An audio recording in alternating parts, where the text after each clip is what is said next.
August 29th, 2005, a day you will remember for as long as you live. Good evening, South Mississippi, and thank you for joining us here for WXXV News 25 at 6. Hurricane Katrina making landfall 19 years ago today. The storm leaving behind a wake of destruction and significant loss of life here in South Mississippi.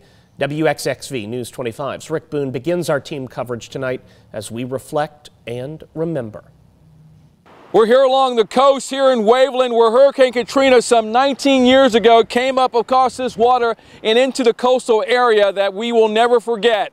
Tremendously, so much so there was a museum that's not in place today where people can go to, known as Ground Zero, remembering the effect of this storm and the impact on so many lives, what it's done for folks here in Hancock County and all the counties here along the coast. This is just one area affected. Another one is in the Gulfport area. That's where our Marco Bentnell picked up this story right now on how Hurricane Katrina affected so many people in that part of Mississippi.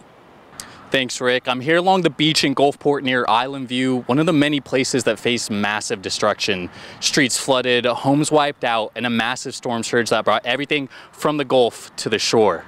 For neighbors who lived here 19 years ago, the memories of Hurricane Katrina will never go away.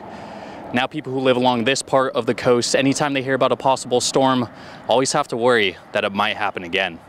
Thanks so much there, Marco. Hurricane Katrina then continued to move up Beach Boulevard, that to the Biloxi Ocean Springs line, known as the Harrison County, Jackson County line, where it took out a bridge, a very important bridge that has thousands of travelers every single day. Our Sam Parker picks up the story from that vantage point.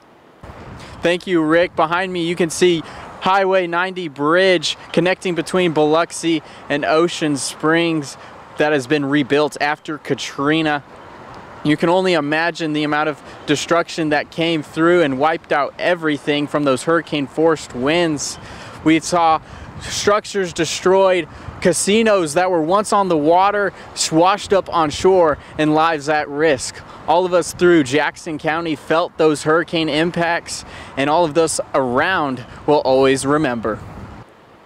Thanks so much there, Sam. And now, some 19 years later, after the effects of Hurricane Katrina, we want to know how you're bouncing back since this storm happened to so many people and affected so many lives. Hit us up on our Facebook page and let us know what Hurricane Katrina did to you and your families, especially if you were around. How are you bouncing back? How are you surviving today? And how did this storm affect you to where you will never forget? In Waveland, the location of Ground Zero for Hurricane Katrina, I'm Rick Boone, WXXV News 25.